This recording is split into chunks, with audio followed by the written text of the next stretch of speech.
Hey, my name is Victor Matos. I'm currently enlisted in the United States Army. My MOS is 11 X-ray, which is infantry. My name is Ria Antunes. I'm enlisted in the U.S. Air Force, and my MOS is an ophthalmology technician. My name is Isaiah Tirado. I'm currently enlisted in the United States Air Force. My job is going to be security forces.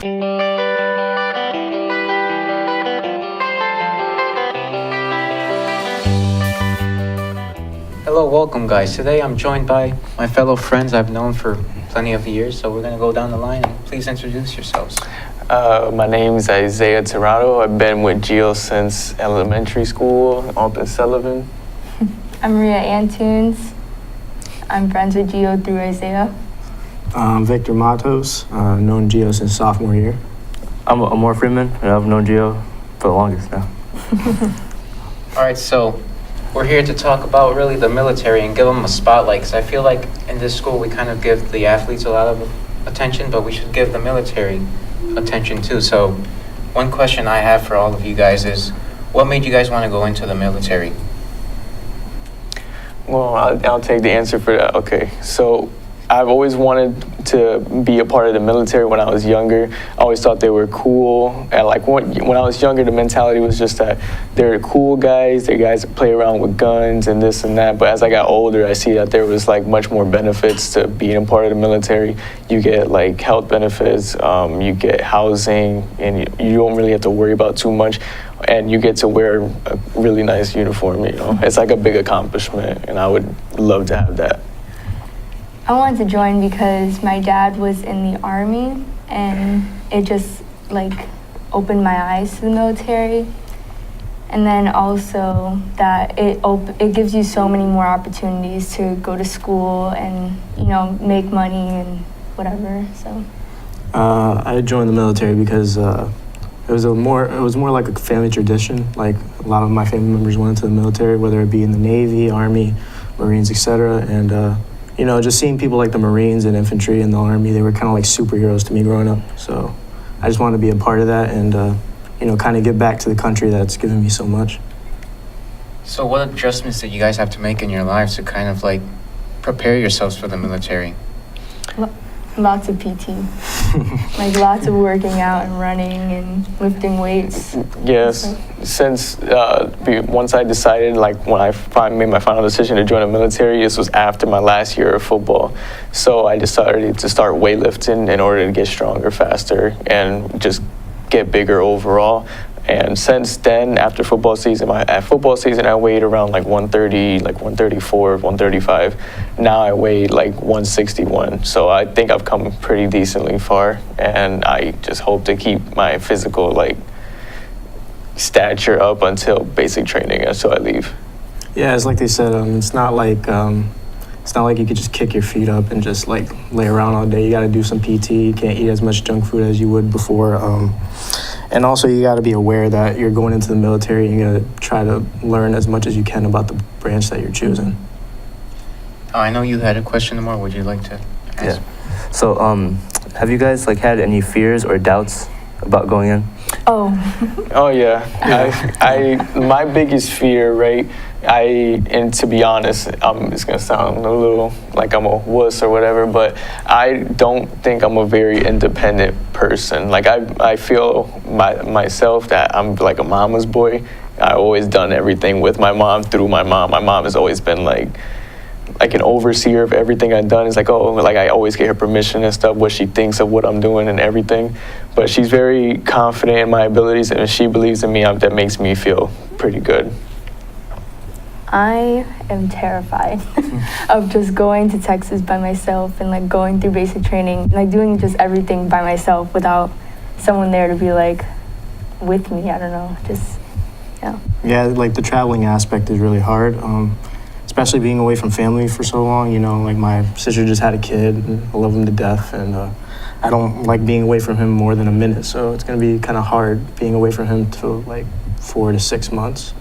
And also there's the aspect of dying, but, you know, yeah, it's weight on my mind, but, you know, yeah, you got to do what you got to do, and if you want to make it into the military, you can't, like, have things weigh on your mind like that.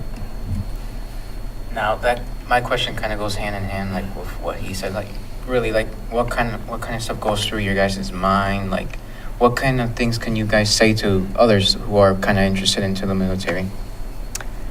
Well, like I've been asked many times about people about the Air Force and stuff, but my number one thing to always tell them is to go talk to a recruiter, because I'm not a recruiter. I don't have all the answers to the questions that they have, and everything is the only way you can do that is go sit down with a recruiter, talk with them, ask questions. They have this misconception that if you go and talk to a recruiter, you're automatically in, and they think that if they go talk to them that they're in and they're too scared that they haven't made a choice yet. But it doesn't work like that. You go, you talk to recruiters just to get information. And even if you take the ASVAB, you're still not obliged to join until you go to MEPS. So you have so much time to gather information and talk to each branch, so that way you don't join one branch and when you think you could have joined another one. Make sure you have all the information laid out on the table. Talk to everybody that you want to influence your decision. Simple as that. Yeah, I would literally say the same thing. Talk to a recruiter, and you're not technically in until you. If you're in the reserves, you're not until you've sworn in. If you're in active duty, you're not until you've sworn in twice before you leave. So you have plenty of time to really think about going in and whatever. Yeah. Yeah, definitely go talk to a recruiter. Also do your research. But definitely go talk to a recruiter first, whether you want to do the Navy, or Marines, Army. Try to get as much information as you can. Also, don't let other people's opinions shape your view on the military. If you think it's for you, go for it. If you don't think it's for you, then don't do it. But people have to look at it as not really an opportunity, it's a commitment. You know, you're serving your country. Once you're in, there's no getting out. You know what I mean? I mean, sure, you could like not go to basic, but you know, that would blacklist you and make you look like a bad person, so that's not what I want. So actually, that made me think of a question. What kind of opinions have you received from others? When I first decided to join, my uncle he asked me if I was doing it for me, because I know he thinks that my mom has been pushing me to do something, like she's been pushing me to do college or military, one or the other. She doesn't want me to sit around and, you know, just live under the house without doing anything. So he thinks that I'm doing it for my mom, but it's really just for myself. It's like an independence crash course, if you could say something like that. It's for me to grow as a person, to be less dependent and more reliant on myself. And that's like the main thing I want to achieve as a characteristic once I finish basic training. Many people have said for me not to join just because I'm a girl and like all that. It's like, if I want to join, I'm going to join and serve my country. Like, I don't really, like, I care for your opinion, but I'm not going to let it influence what I want to do. I've had a multitude of opinions surrounding the Army and me going in. People are like, oh, it's stupid, you're going to be fighting wars that you have no business doing, blah, blah, blah. And it's just like, I'm not joining to, you know, go, excuse my language, balls to the walls and just, I think I'm going to go shooting people. It's just, I want to be a little bit more independent. I don't want to be, and this is no disrespect towards anybody, I just don't want to be the same guy working the same 9-to-5 job that, you know, I hate. You know, I work at a gas station, I hate it.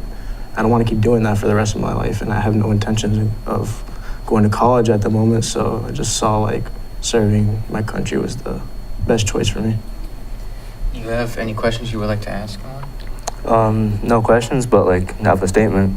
like me, I've always had like major respect for like police and military, because like they always go into situations not knowing if they're gonna lose their lives, you know. So I just have that respect for them. I have respect for all of you guys. Like, this is, like Isaiah would always tell me, I'm going to go to the military, I'm going to do this. And I'm like, at first, like, to be honest, I didn't believe that he was going to do it. I really didn't believe it until I saw him with the shirt on, said, oh, I'm going to do this. He gave me the shipping day. I'm like, oh my gosh. Wow, my friend's actually going to do this. And I'm proud of you. I'm proud of you, and I'm proud of you, all of you guys. Like, it makes me tear up sometimes, you know, like, I'm not going to have my friends here with me. You guys are going to go off, but I know you guys are going to do good, and I'm very proud. So I hope you guys enjoyed this interview, and I hope you guys took something from this, and, you know, just show how appreciative you guys are to the military and like thank those people because they're really doing a lot. Thank you.